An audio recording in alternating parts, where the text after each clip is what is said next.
This is Mara and Ben for Stellar Strategy Gaming, and previously we did how to build Loki in D&D 5e. We'd had a little bit of a slump in our viewership, and it picked up a bit with Loki, so we decided since it worked the last time, we're going to do it again. Today we're doing how to build the Witcher, Geralt of Rivia. Mara and I each came up with our own builds separately, so we'll see how similar or how different they are. Now for Geralt's race, I chose half-orc, and the reason why is because, one, half-orcs get the buff to strength, which seems like a Geralt kind of thing. They are proficient in intimidation automatically, but they don't have any buff to charisma, which really strikes me as Geralt. He's good at scaring people, but he's not necessarily great at making friends. He's not necessarily a charming person. And actually, much like a half-orc, he kind of uses his beefcakeness to be attractive to his desired gender. So, half-orc all day. I also like the idea of a half-orc because it's not something that's necessarily explored much in the lore, but when you start crossbreeding similar but different animals, as with a horse and donkey, you sometimes come up with something like a mule that can't have children. And I remember in The Witcher it's specifically mentioned that they can't have children, so I thought that might be an interesting D&D take. Maybe someone was intentionally breeding half-orcs and humans or mixing them magically to create something like a Witcher, and you end up with something like Geralt, so you can stay pretty close. Now for his background, I got to admit, I was really torn. I thought about folk hero. What I finally landed on, though, was soldier. It just makes sense. He's in a guild where he's been trained to military lifestyle and livelihood. He has a rank in his guild, and it's sort of recognized. I didn't like folk hero because he doesn't seem to be universally beloved among the common folk, so that didn't quite make sense. Now, I did the power gamer thing. We're doing this to level 10, and I had him take 3 classes. First one, monk, and specifically the Kensei monk.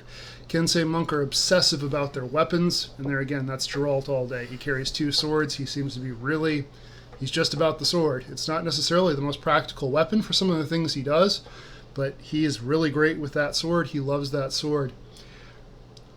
In the show, which is what my character is mostly based on, there's going to be some differences here because Mara played the video games and I didn't.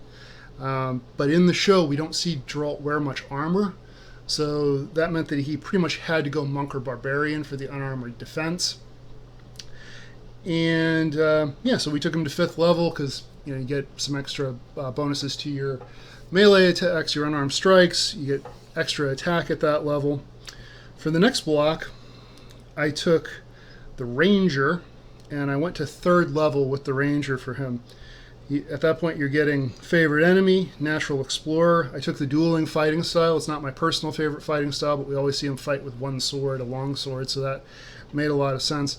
And I took the monster slayer ranger subtype from Xanatar's Guide to Everything because that fits so well. That's what he does, is he hunts down big bad scaries. There again, it's not actually my favorite ranger subclass, but this is about building Geralt, not about min-maxing.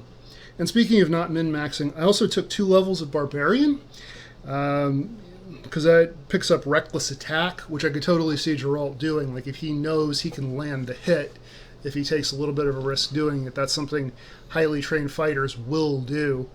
And you also pick up Danger Sense, which isn't as exciting, but there again, it fits with the character. He goes into a lot of dangerous situations. There's a big, bad, scary monster right there.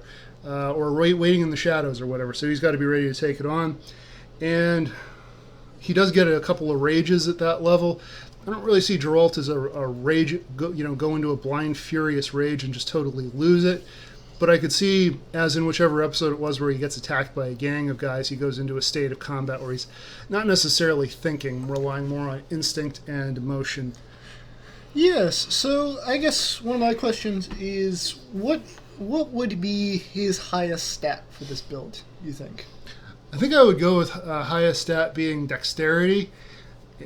Really, you just can't emphasize enough what a beefcake Henry Cavill is. But if you actually watch the fighting style he's using, it's more about moving around. It's more about getting out of the way of things. He doesn't do a whole lot of overpowering. So I figure dex would be highest. Next up, you would have con, and then wisdom, strength. intelligence, and charisma would definitely be this character's dump stat. This is not a guy who makes friends easily. That's my impression of The Witcher. If anybody wants to disagree in the comments, I'd love to hear what you think. Cool. My build, as mentioned, is a bit more based on the video games. While I liked the show, I felt it could use some polish work. So, my character is a level 7 Eldritch Knight and a level 3 Paladin with no focus. I specifically did not give him a Paladin path because in the games we see that he is a rather listless spirit who cannot truly commit to the ways of the Witcher, because even though he is trained as a Witcher and even trains other Witchers in the game, he never really, he doesn't commit with his full heart. On top of that, I chose Aasimar Scourge as his species, especially with the eyes, the yellow eyes that he has. I figured that was just a 100% match, and the sort of throw-off thing that they have, the damage, I felt that was The Witcher all day.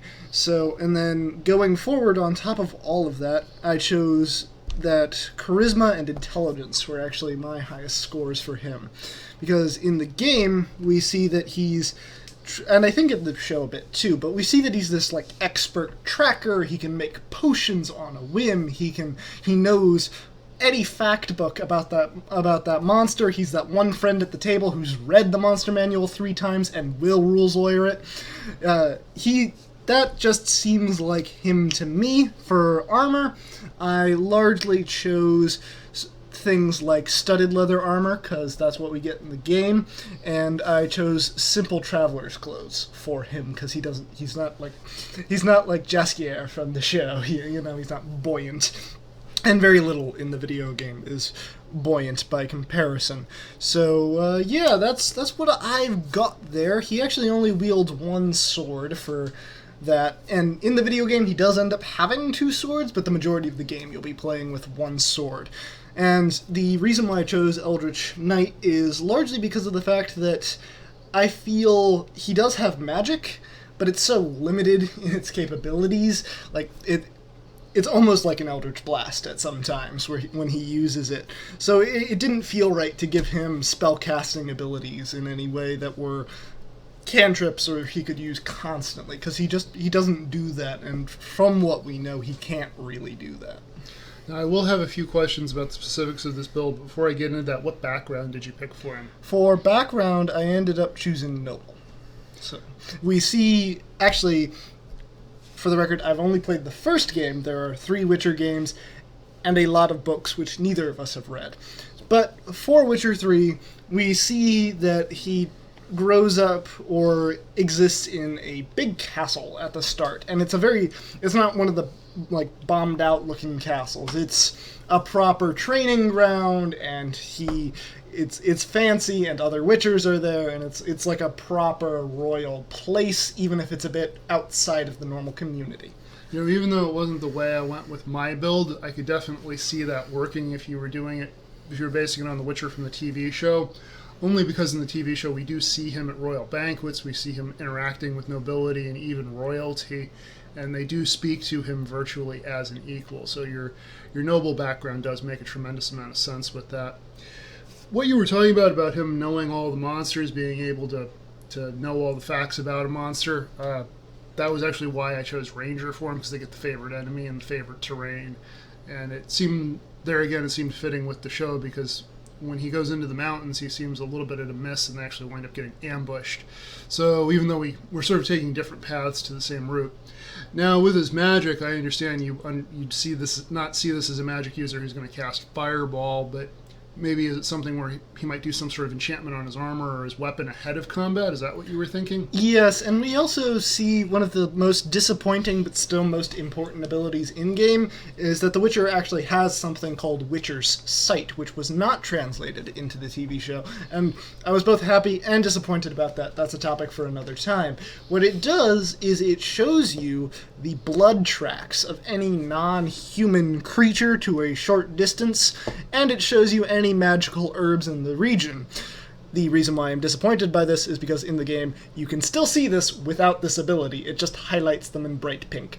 Anyway, so that was part of the reason why I chose Eldritch Knight, is because I figured, okay, some abilities that we see Geralt with in the show and in the game are more reminiscent of a wizard, but at the same time, others are much more druidic and things like that. And so I wanted to have the versatility where you could choose, which the Eldritch Knight really has.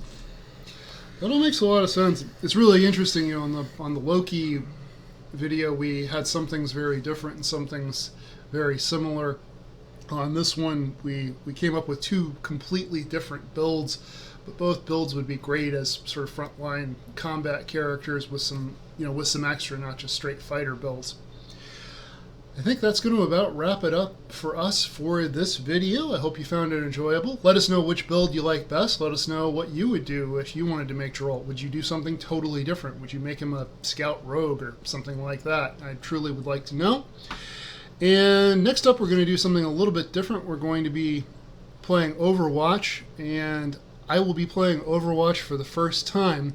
So if you want to see a 40-year-old noob get crushed at Overwatch, be sure to like, subscribe, press the bell button, all that good stuff. We'll look forward to seeing you on the next one.